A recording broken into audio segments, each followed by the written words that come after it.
Toisel, seal that gap. The fourth company's lines closed an opening where three other companies hemmed in an ogre tribe against a bare cliff overlooking one of the many small, unnamed rivers coursing through the southern wilderness. Captain Hawk and his men braced themselves on the other end of the encirclement, waiting to receive the demi-human tribe's charge. Ray waited until they were 50 meters from the third company. Now, Lady Zaradnik's demi-human company shifted, its ogres opening gaps in their shield wall.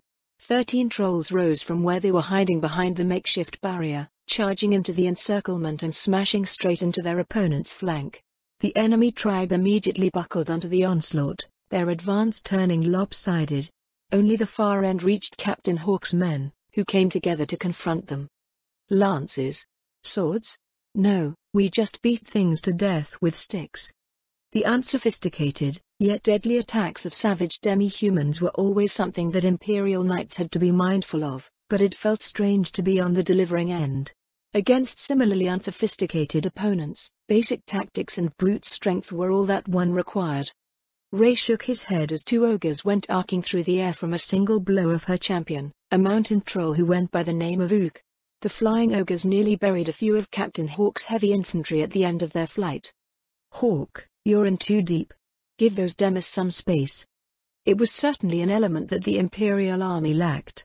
Each troll struck with the force of a veteran Imperial captain using martial arts, attacking with the fearless abandon afforded by the resilience and natural regeneration of their race. All they needed was a target, a big stick, and plenty of room. Not long after, the tribe was literally bashed to bits. Ray withdrew his men and goblins swarmed over the battlefield to scavenge the bodies for anything useful. He watched in morbid curiosity as the trolls and ogres settled down for lunch. "I suppose you won't need to worry about corpses now, Bennett, or does it work that way?" The Cleric of Earth frowned at Ray's macabre question. "I have no idea about that, sir," Bennett replied. "Our texts say nothing about the relationship between eating and negative energy." "And how will the temples feel if we continue on like this?" Ray asked. "I don't know," the cleric answered. "It's a question for the high priests." Ray suppressed a snort. More questions that needed answering. Every answer to every possibility presented by the Baroness seemed to only lead to 10 more questions. He couldn't wait to watch the bureaucrats in the capital scurry frantically about trying to figure out how to add all of these unprecedented pieces to their neat little schemes for the Empire. "We'll need about 30 minutes to pack things up," Lady Zaradnik said as she came up the riverbank. "How are your men faring, Your Excellency?" "I think they're still digesting everything, my lady."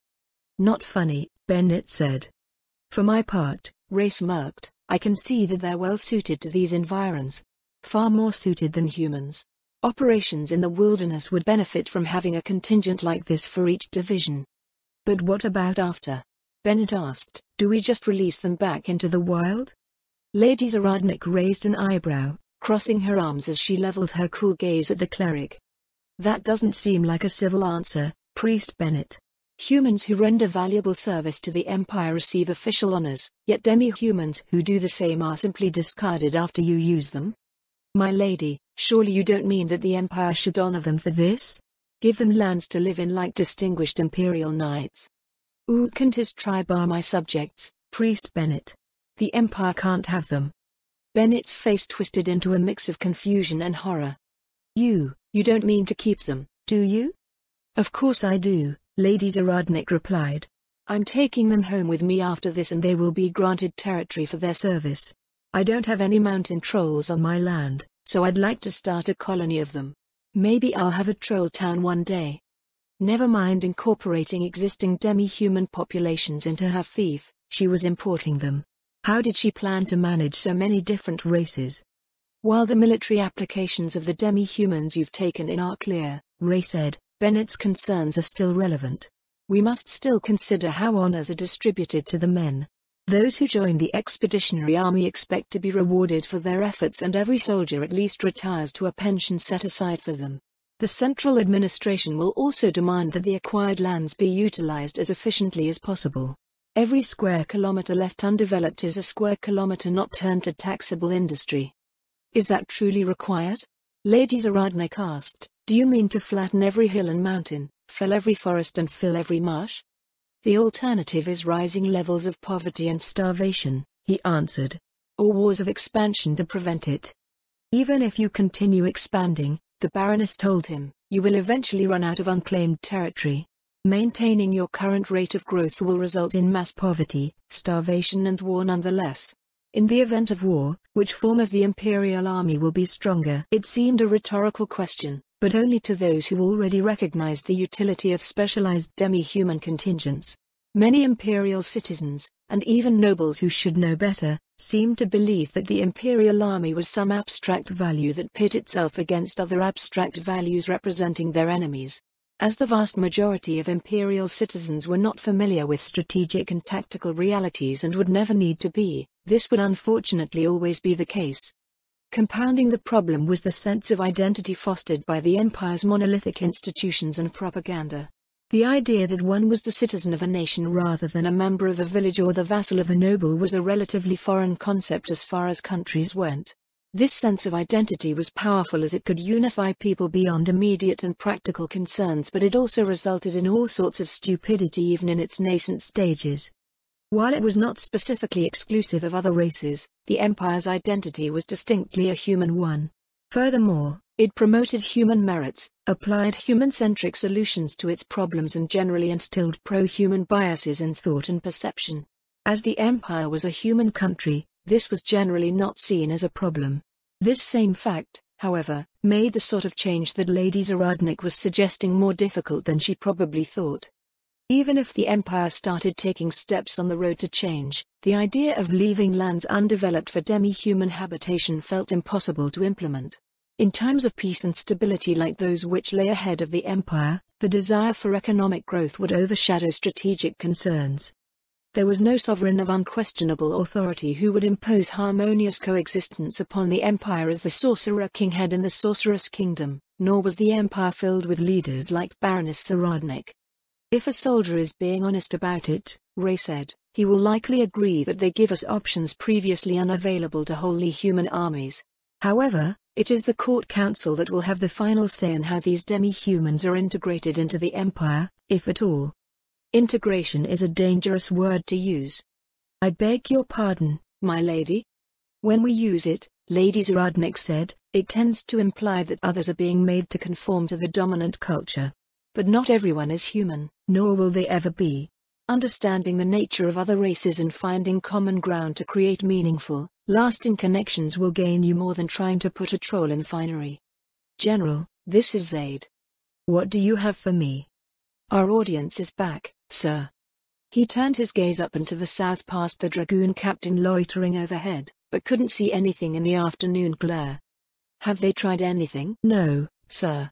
I have no idea about their customs, but it feels like they don't want us anywhere near that valley with all the sandstone pillars. Any luck with message spells? They aren't responding to any attempts at communication. Then the orders regarding them stand. We'll deal with them when the time comes. Yes, sir. Ray released a sigh, turning his gaze back to the Baroness. Did something happen? She asked. Those Wyvern riders are back, he answered. They still aren't giving anything away. Does the Sorceress Kingdom know anything about them? I know that they exist, Lady Zaradnik said. If my government knows anything more about them, they have not seen fit to share that information with me. Then there's nothing to be done about them for now. Let's move on. Following the meeting at the 4th Division's camp, Ray returned to his battalion to prepare while Lady Zaradnik and Captain Ceres returned with their forces. The following morning, they set off from the lowest extent of Ray's advance following the valley north. General Gregan sent half of the 6th Legion's flights to monitor the situation from overhead, trying to discern the location of the enemy commander as Ray's forces poked around. This poking around at first consisted of picking up additional forces to fill out proper ranks for Lady Zaradnik's company. It wasn't long until her forces added a full third to his battalion's total numbers. In all, she had the 13 trolls, 50 ogres and somewhere in the vicinity of 250 goblins. Of the goblins, 90% were rangers while the rest was some form of mystic. After putting together what she deemed to be a suitable force, their advance through the western valley of the Highland Plateau focused on trying to find the main force of the enemy commander.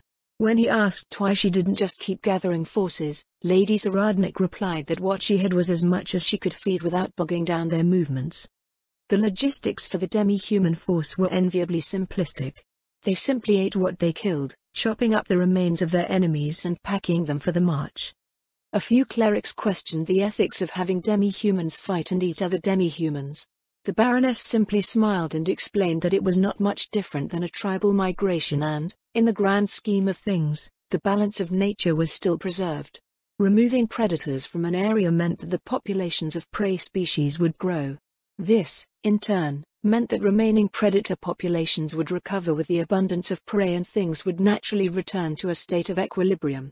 It was an answer that spoke of principles that were fundamentally different to those held by the clerics of the Four, who could only respond with mute shock and horror. The demi-humans' broken equipment was easily replaced and they lacked any complex armor to maintain. There was no need to secure supply lines, allowing them to forego the telltale start and stop advance of the Imperial Army as they traveled, established outposts and secured supply lines. While Ray's men prepared their outposts, the demi-humans rested and trained. He wasn't sure whether they were making any progress with training, as Lady Zaradnik expounded upon incomprehensible things that only weapon masters seemed to care about, but the demi-humans listened because she was their chief. It was a straightforward power relationship bereft of any guile, and what amounted to their curious tribal culture was contained within her company. Has General Gregan discerned anything from local movements so far? Lady Zaradnik asked. I haven't heard from headquarters since noon, Ray answered. As far as it looks, they're still reeling from our rapid response. Baroness Zaradnik nodded. A rueful sort of smile traced over her lips. This is something I'm going to have to learn, she said. What is? As you must have noticed by now, Lady Zaradnik replied, I have many similarities to the Empire's martial aristocrats. The way I structure the battlefield is primarily defensive, and even when I go on the offense I tend to do so methodically and safely. If risks are identified, my energy goes into mitigating those risks. You're the opposite of that, and your aggressive style can achieve things that I cannot. If I were to draw comparisons to other commanders, you're very much like a certain frost giant that I know. I can't say that I ever expected to be compared to a demi-human, Ray said. At least not in a complimentary way, at least I think it was. It was, Lady Zaradnik smirked.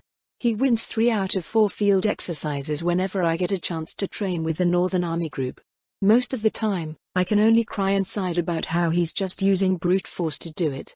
What you've been doing here is similar, using speed and aggression to keep an enemy commander struggling to organize, constantly off balance and falling further and further behind. The other commanders in the Imperial Army disliked exercises against Ray for that very same reason. He was well versed in picking apart their primarily defensive methods, and his strategies and tactics infuriated them to no end. This difference between Ray's style and the rest of the Imperial Army set them at odds outside of exercises, as well. Becoming the general of the 8th Legion was a breath of fresh air and freedom from the stifling commands he had worked under, but that hadn't lasted very long. With the power of the undead, Ray said, I find it hard to imagine that you need to be defensive about anything. You've never assumed an offensive posture as a commander before? The closest that I've done to what you're doing was fighting in Katsa. Ah, I see. The undead just stand around until something attracts them, and their behavior is mindless, so even aggressive action is safe. As expected of the general of the 8th Legion, you're well experienced with operating in that environment. Ray cast a glance at the Baroness, bemused at the rapport they had built over the last few days. He wasn't sure if this, too, was one of her tactics, but, once he started taking a more direct approach, everything seemed to just fall into place. Candid interactions were rewarded by tangible progress. Or maybe it was simply because she was actively participating in the operation, working towards a goal that was important to her. This is Griffin's Nest. Harrier here. I think we got him. One of the large camps just packed up and started heading east. All of the other movements in the area are adjusting accordingly. How far are they? Directly east of you in the other valley. 10 kilometers. So close. Ray looked at the low ridge running parallel to the river, wondering how he could approach their foe. It was reasonable that the battalion's proximity had spurred the move, which also meant they had eyes on the battalion. He reached into a belt pouch, pulling out his pocket watch. 3 hours to sunset, 9 hours to midnight, full moon to night. How fast are they moving? They just broke camp, but they're going at about 2 or 3 kilometers an hour towards the river on their side. How are they organized? How many troops do they have? 3 columns. The dragoons estimate about 1,000 to a column. There was now little reason to doubt that hobgoblins were organizing the demi-humans. No other demi-human species in the region would order their forces so neatly. How much support do they have around them? That's harder to say. There are 4 large groups within 10 kilometers, but I doubt we've spotted all of the smaller ones. Anywhere between 5 and 10,000 within that radius. I'll get back to you. The message spell ended. Could they pull it off? He had 7 companies with him, plus Lady Zaradnik's forces for a total of just over 1,000. Even if there were 10,000 demi-humans, numbers weren't everything and there were ways to even the odds. Lady Zaradnik, Ray said, can 10,000 demi-humans survive on a 20-kilometer radius? In this type of environment, it depends on how they are organized. These highlands are nowhere near as plentiful as the valley you started in, but if they have camps spread around the area it would be easily managed as long as they migrate once or twice a month. Did the air wing find them? There's a high chance that they have.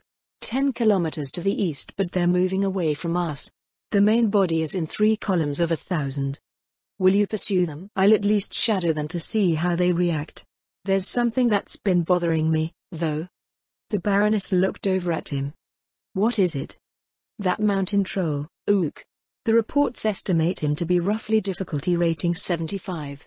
If he was stationed at that pass, does that mean someone stronger put him there? No, that Alpine Lake was their home. When I was speaking to Ook about events in the Highlands, said that a recruiter came to speak with him.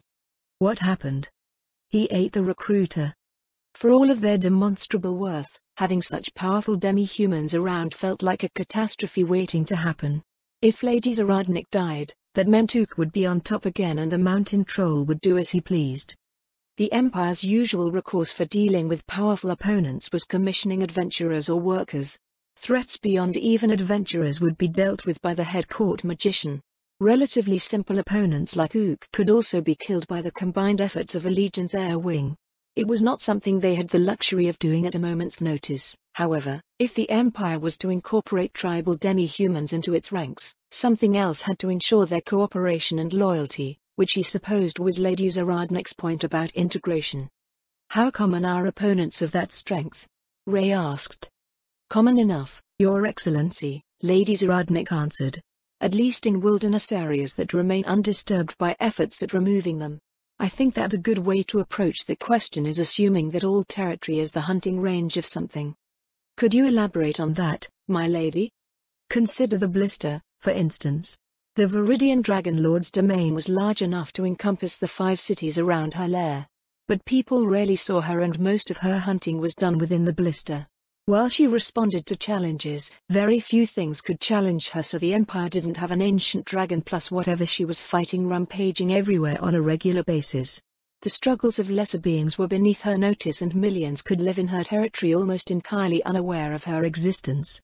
Powerful monsters, magical beasts and demi-human lords that require orichalcum or adamantite rank teams to defeat are probably the threats that the Imperial Army has to worry the most about. You might encounter one of those every 1,000 square kilometers in naturally bountiful areas. An example would be the 3 former rulers of the Great Forest of Tob, the Wise King of the Forest, the Giant of the East and the Demon Snake of the West.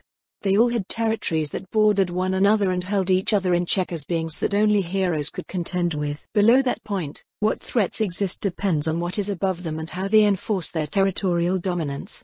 The weaker the predator, the smaller the territory and the more frequent you can expect them to be. Having different food sources may cause their territories to overlap without issue.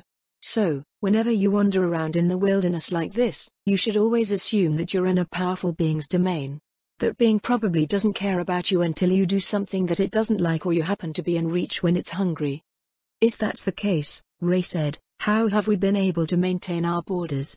The powerful beings that you describe could easily destroy the Imperial Army and lay waste to vast swathes of our territory. We'd be reduced to primitive tribes ourselves. Because there is a dragon in this region of the world that has been protecting humanity for centuries, systematically eliminating all existential threats to human populations and stymieing the development of species that you may consider rivals. This is the first I've heard of anything like that. I'm not surprised that it is, Lady Zaradnik said, but I am also not at liberty to go into detail about it. The existence of this carefully tended cradle, however, is a large part of why I am doing what I am doing with you right now. The Sorceress Kingdom has taken over the role of the previous dragon, and our foreign policy does not favor humans over any other race. As such, the cradle that has sheltered humanity for generations will revert to its natural state, and the Empire will find that the world beyond that cradle is not what it currently believes it to be. An abandoned demi-human settlement to their northeast was the closest Ray felt that he could get to the enemy force without giving away the fact that his battalion was in reality pursuing them. Up until that point, the demi-human columns traveled eastwards at the same, steady pace. After telling his men what was going on, Ray set his battalion in pursuit of their objective, ordering them into a steady cadence which was roughly double the pace of their quarry. Hopefully they won't react too quickly, Ray said. If we can make it to the ridge before warning gets to them, we'll be able to hit them late in the evening. You're willing to commit to a night battle? Lady Zaradnik asked. General Gregan must have agreed to some substantial support. The entire air wing has been placed at our disposal, he answered. According to headquarters, they'll be ready to sortie within the hour, and it will take another hour for them to reach us. If the Army Group's air wing is being committed, Your Excellency, would it not be better to have them pummel the enemy into submission from the sky? We still need to catch them on the ground, my lady. If our attacks break them up, their commanders will escape and raise a new army elsewhere. Stamping out goblin armies every other week wasn't something any of the 6th Legion's commanders was keen on doing, so they needed to settle things decisively. It would be worse if the hobgoblins escaped to not only raise new armies but establish highly defensive positions that would be costly to assail. Puffs of smoke rose from one of the peaks of the ridge ahead of them. Ray cursed. So much for a delayed warning, he said. That can't have been 10 minutes since we changed direction. Has there been any progress in deciphering what these smoke signals mean? Progress is slow on that front, Ray replied. The General Staff is limited to drawing correlations between each signal and the ongoing enemy movements, but it's not so simple as that. We don't know which groups are responding to which signals, or even whether the signals mean different things to different groups. They could be anything from detailed reports of our movements to predetermined patterns based on the enemy commander's preparations. The Imperial Army relied on commanders communicating with one another and the troops within their effective radius. Longer distance communication was accomplished by using message spells. These two methods were far superior to the smoke signals that the demi-human tribes were using, but, at the same time, Ray could see ground reconnaissance parties using them for emergencies instead of waiting for scheduled communications from army mages. Will this change anything for us? What we do on the ground will be contingent on how they respond, Ray replied. If there's a chance of us catching up soon, the air wing will need to conserve mana for support. Where are the other divisions right now? The 4th is half a day behind us and the 5th is still making its way up. The 1st, 2nd and 3rd divisions are facing stiff resistance in the northern passes. The reaction of this demi-human force to the east suggests that they believe that we're a greater threat than our size suggests. If we give them time to stop and think, they may change their minds and turn their forces against us rather than continue to evade. They were a greater threat than the battalion's size suggested, but Ray was reasonably sure that the demi-humans had no way to know that. Nothing they were doing suggested anything more than what their numbers were capable of if it was composed of regular companies. Still, having the rest of the 6th Legion join in their operations was preferable, so keeping the enemy on the run bought time for that to happen. Should that not also achieve the goal of keeping them here? Lady Zaradnik asked. If they turn around to pursue us, we'll still end up buying time for the rest of the army to arrive.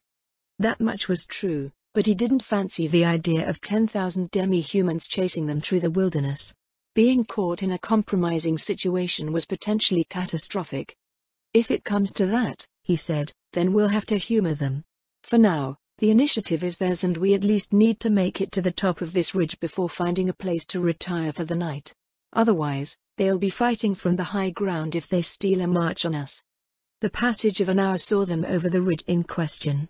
Further east was the second of the two shallow valleys that ran through the highland plateau. Ray peered into the distance, trying to make out any sign of the enemy army through the sparse vegetation. Griffin's nest here. This is Harrier. What do you have for me? Our friends have turned south towards an escarpment about 3 kilometers away from their current location. The groups nearby are converging on their destination. They're settling on a defensive position. That's what the General Staff thinks. Your orders are to keep them pinned there while the rest of us catch up. The 4th Division will be there around midday tomorrow. Understood. I'll see what can be done. Ray let out a sigh after the message spell ended. Is something the matter, Your Excellency? The enemy changed direction, he replied. It looks like they're still unsure about our strength, but they're confident enough to risk a fight under favorable conditions. We've been ordered to keep them where they are. The rest of our forces are making their way here, but only the 4th and 5th Divisions have a clear path to us, and they're too far to help if we make contact with the enemy prematurely. Instead of chasing or being chased, the enemy commander had settled on a different option entirely. As much as some would have liked to label this as unpredictable or irrational, it was likely that there was some other piece that the Imperial Army was missing that made the move an optimal one in their opponent's eyes. Figuring that part out was difficult with incomplete reconnaissance and little experience dealing with other races. It was perhaps another piece of the answer that the Empire required to satisfy the Sorcerer's Kingdom.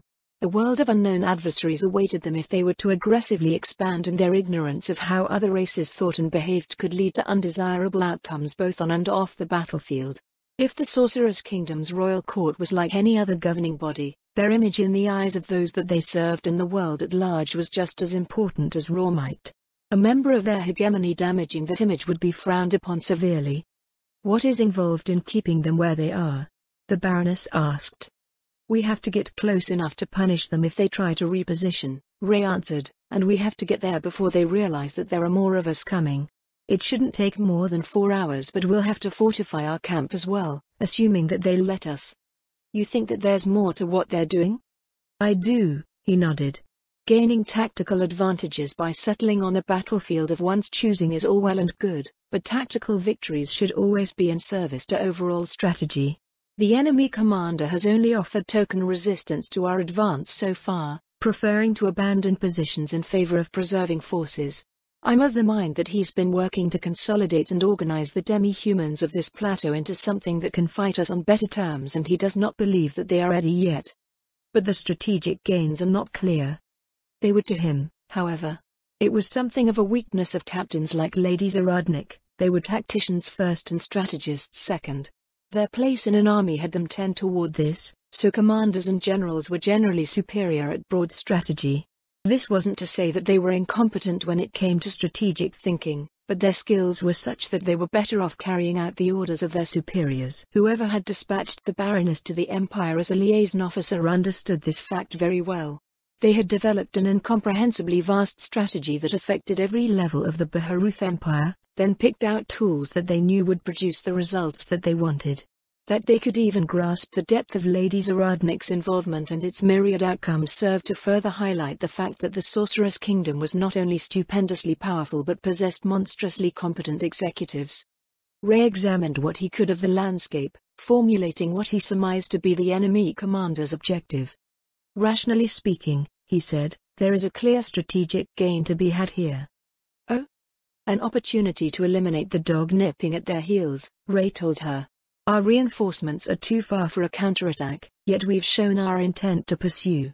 The enemy commander is giving us what we want, which is the chance to pin him for our main force to deal with. Other groups of demi-humans are on their way to join him. They're not just reinforcements, but a distraction from the rest of the demi-humans setting up a trap. Once we're where they want us, they'll hit with overwhelming force in an effort to dispatch us quickly and move on. That's a very specific read on the situation. If it was a different opponent, he said, I would have considered other possibilities. Hobgoblins, however, are known to be orderly and rational. This particular commander not only displays this trait through how he organizes his forces, and he is also fighting defensively. The Imperial Army is full of orderly and rational commanders who prefer to fight defensively, so I've had plenty of practice dealing with them. Strangely enough, this enemy commander could be mistaken for one of us. In that case, Lady Zaradnik said, what will you do? The answer is obvious, Ray smiled. Our orders are to pin them down, but cannot enter into a standoff without also entering into their trap. Therefore, we attack." Joachim frowned as the lights carried by Ray's raiders slowly receded into the trees ahead. The members of the Baroness bodyguard looked on with similar expressions. "This is some crazy-ass idea," Igval said. "You sure the general didn't eat anything funny, milady?" "Not that I noticed." Lady Zaradnik smiled at the infantryman's discomfort. "Regardless, those are his orders. For an army to function, all of its parts must work properly, yes? Those parts might be dead in a bit here, milady." "They might," she admitted. "One can only trust that their life is not pointlessly expended." Audible swallows sounded from around him. The only comfort in Lady Zaradnik's voice was the cool certainty of one who dealt with death on a regular basis. Nearly all of the men in the squad were from the towns and cities, and Joachim doubted that they had yet to embrace that particular reality of being in the army through training alone. Even veterans would only expect to lay down their lives in some clearly understandable act of sacrifice in defense of the empire and its citizens. That same sense of noble sacrifice could not be found here. They were on the offense and their orders were issued to achieve a different sort of result. Joachim, however, did feel something that he was unsure was proper at all. He glanced at Lady Zaradnik, whose eyes glistened as she watched the battalion leave them behind. Not the slightest shadow of the men's concerns could be found on her handsome features. General Ray's crazy-ass idea involved walking face first into a deadly trap that potentially had them up against a ludicrous number of enemy soldiers. Indeed, the very notion could not be better described than how Igval had put it. On the side of the Empire was the battalion under the command of General Ray. 3 companies had been left behind to man the supply outposts constructed along the way. That meant 7 companies remained, many of which had seen at least a handful of fatalities. Combined with Lady Zaradnik's company of irregulars, they had just under 1,000 soldiers. The 6th Legion's air wing invisibly glided overhead, adding its full 10 flights, each flight consisting of 3 dragoons and a war wizard, to the order of battle. Opposing them was, presumably, a hobgoblin commander with the main force of 3,000 assorted demi-humans. 4 detachments with an estimated 2,000 demi-humans between them were coming to join the main force from where they had been moving parallel to it. Estimates put upwards to 5,000 more demi-humans lying in wait around where the trap was presumably laid, a river ford below the escarpment where the main demi-human force was positioned. General Ray made his first move by slowing the battalion's advance, allowing the night to take them. This allowed him to advance under the cover of darkness out of range of the enemy's dark vision.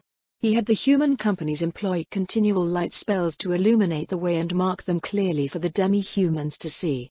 2 kilometers from the river, Lady Zaradnik's company detached itself from the battalion to begin independent operations.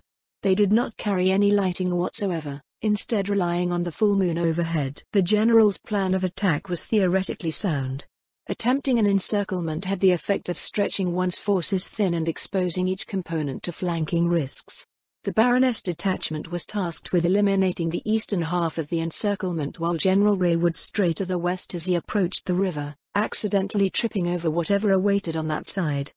Between their respective offensives, they would turn the carefully prepared trap into a catastrophic mess, forcing the main body of the demi-human army to come down out of their defensive position to salvage the situation. "My lady," Joachim said, "how do you feel about General Ray's plan?" "It's bold and decisive," she replied. "General Ray may have gone down the path of a civilian noble, but the hallmarks of his ancestry still show strongly in his attitudes when it comes to martial matters." "I don't understand what you mean by that, my lady. The Lords of the Marches are the defenders of the Empire. This has nothing to do with protecting our citizens." "Martial nobles are both shield and spear," the Baroness told him. "We are not just defenders, we are also conquerors. Humanity being on the defensive for so long has had this other aspect of being a frontier lord grow rusted and forgotten. Having your duty to expand taken away probably pushed you even further from it. But it doesn't take much to stir again. I suspect you can feel it as well. A sense of deep anticipation, fulfillment that only comes when raising the banner of the Empire over foreign lands. Given the more benign tenets of your faith, it might appear to you as a dark, seductive dream given form by your experiences on a battlefield. The harder you fight, the sweeter it tastes." This time, it was Joachim's turn to swallow. She had described exactly what he was feeling. Then, you feel this way as well, my lady? Expansion was always one of my house's duties, so I am not as far removed from those feelings as a member of the Empire's martial nobility. Still, that same conservative mindset harbored by most of the Imperial Army also dominated my upbringing out of necessity. It wasn't until recently that I finally came to embrace that part of myself, and I have His Majesty to thank for that. You've met the Sorcerer King before? Johann asked. Considering that Lady Zaradnik was one of the few nobles in the Sorceress Kingdom and the country itself wasn't very large, it was perfectly reasonable that she had. Joachim supposed that commoners would equate it to themselves meeting the Emperor, which was next to impossible.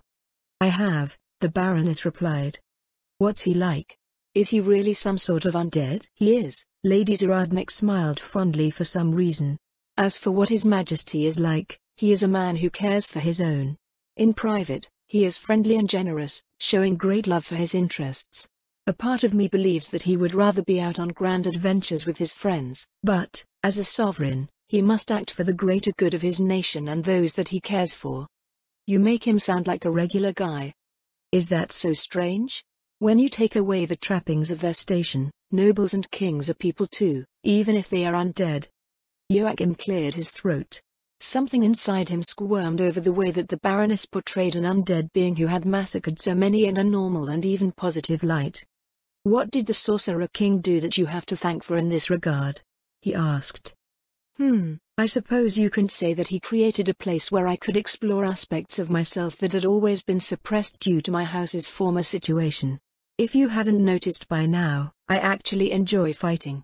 Furthermore, I feel the most at home in the army camps and on the battlefield. It is where I can be a great part of what I am, a woman born and raised to stand at the forefront of battle, leading my forces through the struggles of war. The greater the struggle, the more alive I feel, and the tenets of my faith do not censure me for such sentiments. But what about all that you've said about the demi-human tribes? About the way we're expanding into the wilderness? Everything I've said regarding that still stands, Lady Zaradnik replied. And it is not as much of a paradox as you might think. I fight for order, to uphold the will of my sovereign and do my part in creating a prosperous realm. Because I stand on both sides, destruction and creation, death and life, I feel that I have a greater appreciation for what I do than most would pretend to. Did his father also feel that way? His grandfather? Though the army had hundreds of martial nobles, they had never shared their perspective on this matter as Lady Zaradnik had. On the other hand, they did like to fight, and they absolutely refused to retire from service. And then there was the aspect of her faith that she had mentioned. The faith of the Six was well known for its belligerent views, so many of the things that the faith of the Four abhorred, followers of the Six embraced.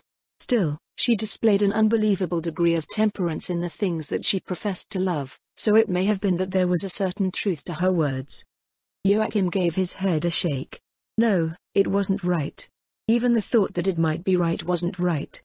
Several small figures appeared to the east, casting shadows in the moonlight, goblins that Lady Zaradnik had sent to scout the way ahead. The Baroness nodded as each one reported what they found to her. Then, the cool authority of the young noblewoman's voice filled his mind. We're closing on our first target, 1,500 meters to the southeast. I hope you're ready for a long night. Traditionally, being assigned to the right flank of an infantry formation was an honor, but Joachim wasn't sure what it meant if one was on the right flank of a formation of ogres. When it came to wars between human armies, the right flank was reserved for the strongest, most experienced soldiers. They were tasked with breaking through the enemy's left flank and initiating a sweep of the enemy's ranks. This basic concept of breaking through an enemy flank with a particularly strong force was not limited to that positioning. If a weak portion of the enemy army was identified far enough in advance to reposition the elements of one's own army, then a commander would often opt for that instead. A strong force could also be countered by numbers, such as the annual skirmish with Riestais where the Imperial Knights faced 4-to-1 odds.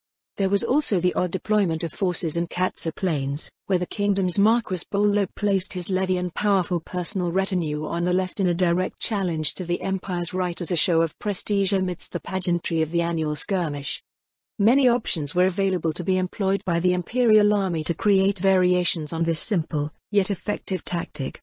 In theory, at least. The legions were drilled in these tactics, but, as of yet, hadn't had the opportunity to use them against another army.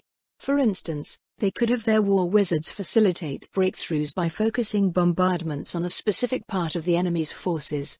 Against Rheastais, whose royal army consisted primarily of levies lacking the discipline to move in their tightly packed formations, it was presumed to be a lethal option that the imperial army could employ at their leisure. The most terrifying option, however, came into play when the full might of the imperial army was brought to bear against the empire's enemies. This option employed the champions of the empire, Fluda Paradine, the great imperial knights and the captain of the White Silver Imperial Guard. They were individuals who could destroy companies, divisions and even entire legions on their own, but it was not the reason why the option was terrifying. The true reason was that their deployment would be answered in kind by the deployment of the opposing army's champions. At that point, it was no longer a conventional battle. Regular men were simply corpses unaware that they were already dead. The champions of a country held other champions in check, and the fact that they were committed to battle meant that the fortunes of war and the fate of millions rested on their shoulders. If one side lost theirs, they could either concede defeat and surrender, flee for their lives, or sacrifice countless numbers of regular men to restore the balance of power by overwhelming the enemy's champions. The last option was unlikely to be successful, as they could easily withdraw to recover. Glancing ahead over the men of the Baroness bodyguard, Joachim wondered if they were aware of what was about to happen. There was a significant change to their formation, which was that Lady Zaradnik was now leading from the front. Her resplendent white armor caught the moonlight that filtered through the trees, the silvery blade of her glaive glowing with the soft pale blue of a holy weapon.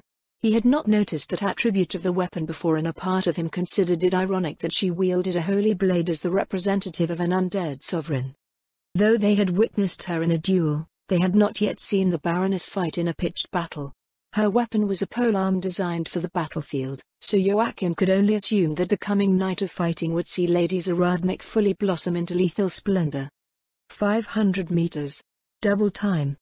Their cadence picked up, dominated by the thudding footfalls of their ogre and troll allies. Joachim hefted his warhammer, raising his heater shield to chest height. "Oh boy," Redwin said from beside him. "Here we go." "Different, huh?" Joachim smirked. "Just a bit of an understatement, don't you think? We've been trampling Demis up till now and suddenly we're in over our heads." "I wonder about that," Joachim said. "Each fight shouldn't be too different from hitting a large tribe. The difference is that this battle is important enough that our captain is in front." 300 meters. "Our captain, huh?" Redwin replied. "I don't think we can go back to our old ones after this." Snorts and chuckles rose from the squad. The fire cleric's words had the ring of truth to them. Everyone knew they were being led by a woman who would likely live on in song as a great captain long after the battles she fought were long past. After she left them, the tales of her exploits were likely as close as they would ever come to her again. 100 meters. Pace yourselves and don't do anything stupid. Work together to take down your targets, watch each other's backs. May Sursana guide your hand. A surge of power flowed through Joachim's body, filling him with a sense of conviction and sharpness. Lady Zaradnik bolted forward with jaw-dropping speed, clearing the ground as she went from tree to tree. Moonlight flashed off of her glaive as she arced through the air and landed in the middle of the demi-human camp. The largest demi-human, an ogre roughly 3 meters tall, was split from shoulder to waist as she hit the ground. A crimson flash swept horizontally across 3 ogres to its right. She didn't spare a glance at her victims, pivoting to lop the heads off of 2 more ogres behind her. In 3 strokes taking less than 2 seconds, 6 giantkin were dead. She moved on before the 2 halves of the first ogre finished sliding apart, skewering a goblin mystic through the throat as it started going through the motions of a spell. About 800 in this detachment, well, not for long. Shouts of panic and screams of terror rose with the whirlwind of uncompromising violence that tore its way out from the center of the camp to its far end. Those on the outskirts turned their attention to the sudden commotion from the interior, only to be bowled over from behind by the charge of Lady Zaradnik's company. How do we tell all these guys apart?" Paul asked as he drove his spear through a nearby goblin. "The ones that aren't shit in themselves are ours," Gaston answered. "O Lord, my God of fire, inflame the hearts of thy faithful with righteous courage, bless. Redwin, do our Demis even follow the 4? Shut up." They stabbed and bashed their way around the right edge of the camp, giving the allied trolls and ogres on their side a wide berth. Joachim's arm worked swiftly, his warhammer putting holes in goblin and ogre heads alike. Occasionally, a friendly goblin with a smoldering brand snuck up behind one of the trolls in their way, disabling its regeneration while Frank and Igval juggled it between them. Finish your fights and form up. Moving in a minute. Moving? He raised the visor of his helm with the lull in the battle, turning his head to examine the camp. They had already made their way around to the other side. Nearby, the demi-human ranks were forming. Many of them were snacking on various body parts that they had picked up on their way out. Joachim and the others joined them, trying to ignore the sounds as they devoured their victims. "Do we have any wounded?" Joachim asked. No one answered. Going by the impression that they had pretty much walked over the camp, he wondered how many of the defenders had even fought back. "Next target is 2 kilometers south of here. Let's go." They departed at a quick march, making their way over the rocky terrain. Joachim thought he heard the distant sounds of battle to the west. "Destin, is that the battalion fighting out there?" "I can't tell if I'm hearing things." "Yeah," the ranger replied. "They started before we hit those demis back there." "How are they doing?" Igval asked. "They got the hard part, yeah?" "Yeah. They've got 7 companies plus the air wing, so if it's a group like we just fought they should be okay."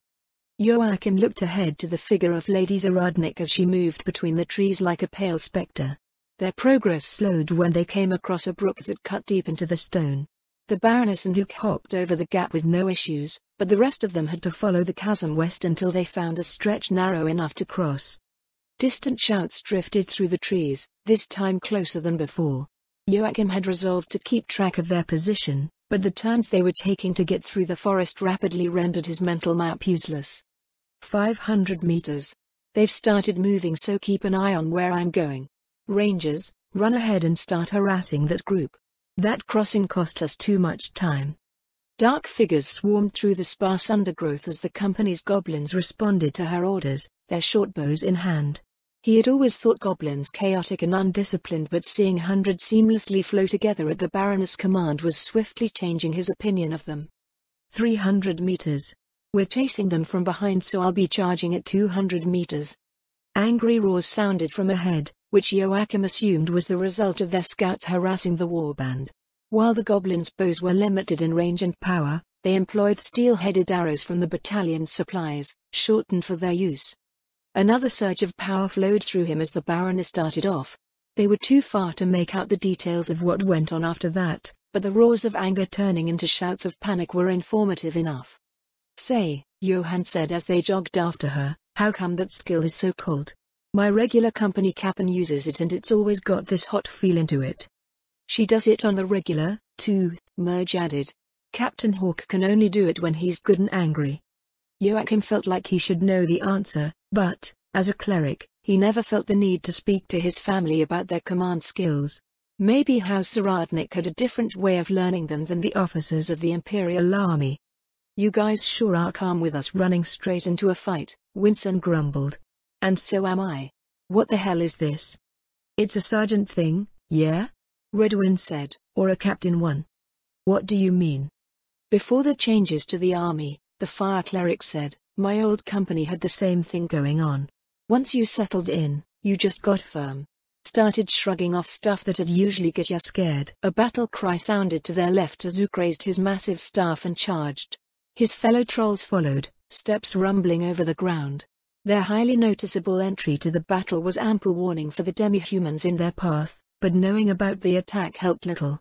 Skulls and chests were transformed into paste as they were introduced to excessive amounts of brute force.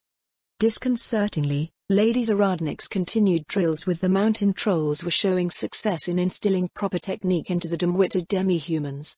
They now rarely swung at random, instead using the handful of basic principles that they were taught to maximize the physical power and speed behind their strikes. Those attacks were still mundane in nature, but, apparently, it was common for demi-human warriors in the Sorceress Kingdom to wield martial arts, and the Baroness entirely expected Duke and his fellows to grasp them at some point. At this rate," Paul said, "there ain't gonna be much left for us, yeah?" Himsel snorted.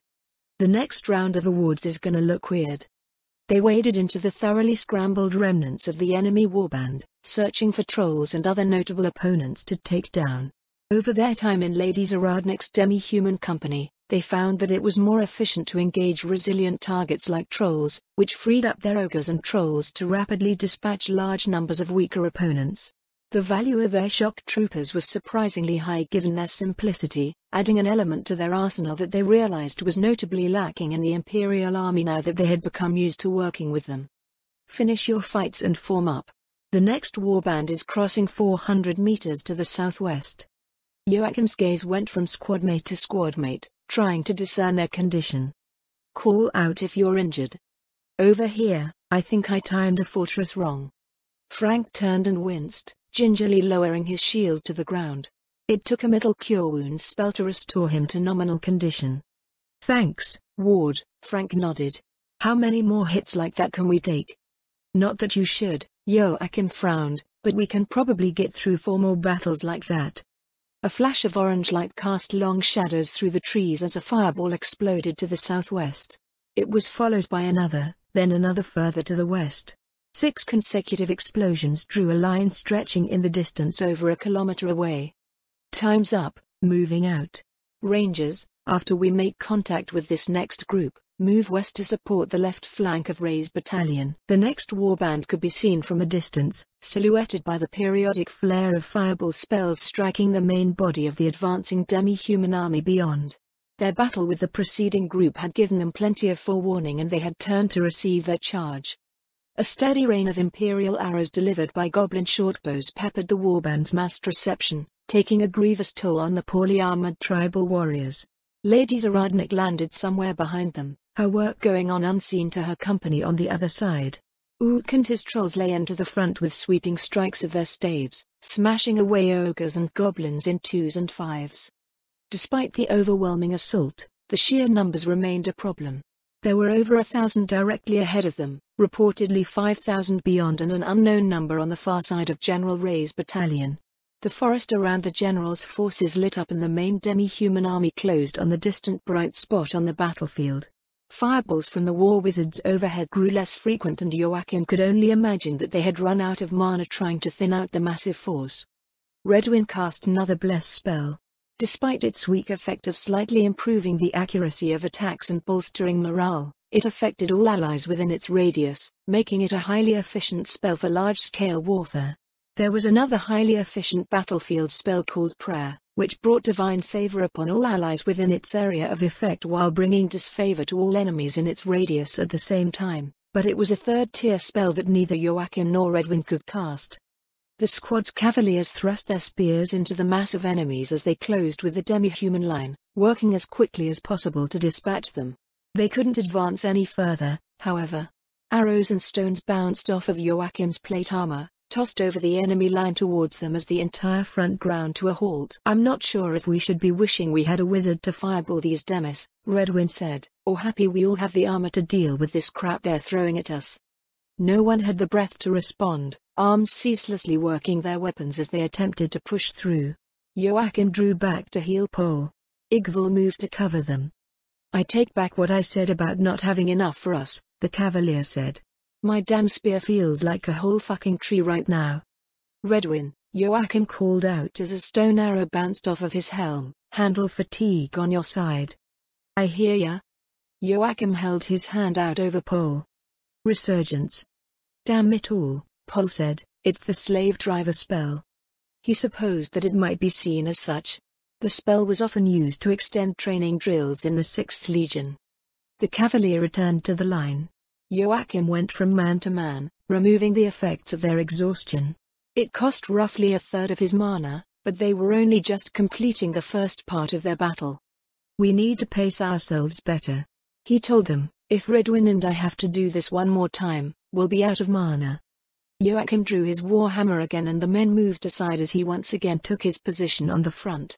A few thudding steps were the only warning he had before a huge troll filled his vision. The log in its hands whipped down towards the top of his head. Shit. Dodge. His body moved without conscious thought, swiftly evading what he thought was an unavoidable attack. The improvised weapon smashed into the stones, sending debris bouncing off of the greaves of the men to either side. In front of him, the troll suddenly jerked as it was driven through the space in the line, tumbling forward a half-dozen meters. Lady Zaradnik followed after it, driving her weapon into the back of her prone target several times. She reached into the satchel at her waist, producing a crystal vial. A quiet hiss rose in the air, filling his nostrils with an acrid odor as a green liquid was poured onto the fallen demi-human. The Baroness' gaze flickered over Joachim before turning out to examine their surroundings. Most of the enemy were dead or scattered, leaving the strongest few behind to be cleaned up. "Thank you, my lady," Joachim said. "Do you require any healing?" "I'm all right," Lady Zaradnik replied. "This is the second." "The second?" "The second notably strong individual in the area, including Ook. I'm trying to figure out how many are potentially left in the enemy force. General Ray hasn't reported the like on his end, so I'm hoping that this is it." Joachim looked at the melting body. "Do you think there are more?" "It depends on the recruiting radius of this goblin army. Mithril-ranked targets and above have to be dealt with by myself or Ook before they can inflict significant casualties on everyone else. At least some of them should have turned down the offer to join as Ook had, but my main concern is that our enemies managed to recruit one of the more powerful beings on the plateau." "How powerful are we talking about here? How many?" "Ones in what we consider the realm of heroes. If this plateau has been left relatively untouched, there should be enough territory up here to support around 2 of them. They aren't necessarily individuals who will cooperate with a demi-human army, however. Magical beasts, monsters, heteromorphs, though not all of them are necessarily hostile. Unfortunately, unless we happen to trip over them, we won't know what's out there until they show themselves." The sound of Ray's battalion clashing with the demi-human forces not far away rose in intensity. Lady Zaradnik took a deep breath. "One last group before we're done," she said. "That group is 5 times larger than these other ones," Joachim frowned. "Plus their commander," Lady Zaradnik added. "Let's get to work."